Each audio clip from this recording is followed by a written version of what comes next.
Contraceptives is an ancient technique used by women to prevent or get rid of an unwanted pregnancy. Women have used this all the way since Old Testament times up through especially now. However, the contraceptive and sexual freedom movement really increased in the late 1800s as women had more independence, were able to get jobs, and were given a lot more abilities to speak for themselves, to have a place in the workforce. And because of that, children were seen as a burden or something that prevented women from having a career or having the freedom that they felt like they deserved. So while this is great, while women should definitely have all of these rights and have a place spot in the workforce, I think we have shifted our mindset on the use of marriage and conceiving children. And my goal in this paper is to consider biblical evidence against the use of contraceptives and then consider points that are for the use of contraceptives and see exactly what the Bible has to teach about this, or exactly what it does not teach about this, and where our Christian freedom either allows us to use these things, or perhaps listen to some of the things or moralities in the Bible that tells us not to. So first, I think it's important to start all the way in Genesis, in the very creation of the world, when God created man and woman on the sixth day. This was the very first time he instituted marriage.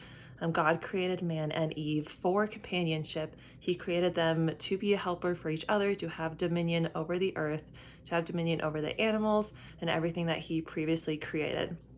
This was the first institution of marriage. We see this between a man and a woman, and then later on, God gave them a command to multiply and fill the earth in Genesis 1:27.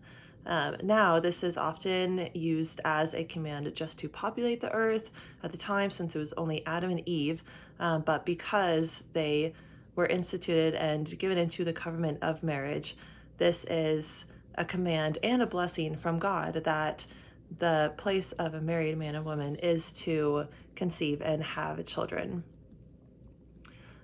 Be fruitful and multiply is not just a command, it is more than a command. It is a divine ordinance and is not in our prerogative to hinder or ignore. God does not just command anyone to be a man and woman, but he creates them in a way that they have to be, so that he does not command them to multiply, but creates them so that they have to multiply.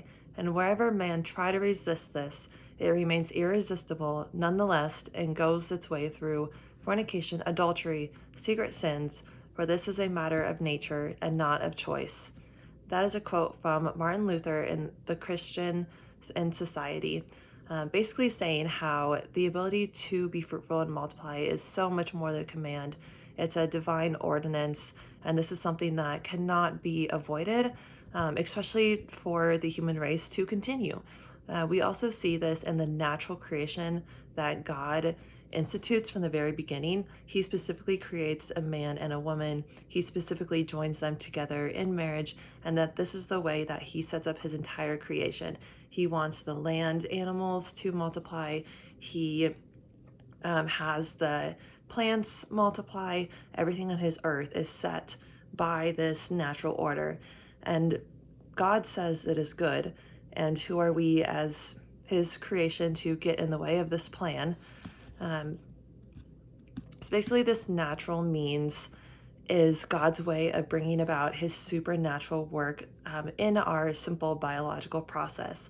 So rather than looking at this from an individualistic work to create and satisfy the desires of an individual or a specific person, we want to recognize that this is God's work and this is his desires of how he has given us this ability and this means within marriage to reproduce.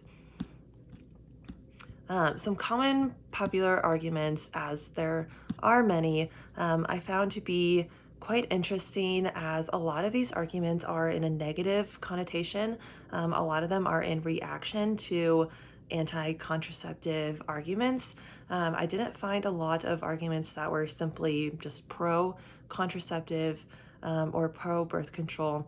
But a common one is that verse in Genesis about being fruitful and multiply, that it is only a blessing and it is not a command.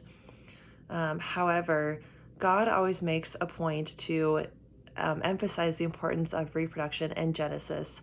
However, it's not just this cultural blessing that some may assume, or just something that Adam and Eve needed to start to populate the earth. It cannot be a command since everyone cannot fulfill it, as some would say. If that were the case, everyone will be obligated to marry in order to fulfill the command and produce, which obviously we know from Paul in Corinthians that everyone is not given the gift to marry, nor can everyone control if they marry, or some may not want to marry, which is also great according to Paul.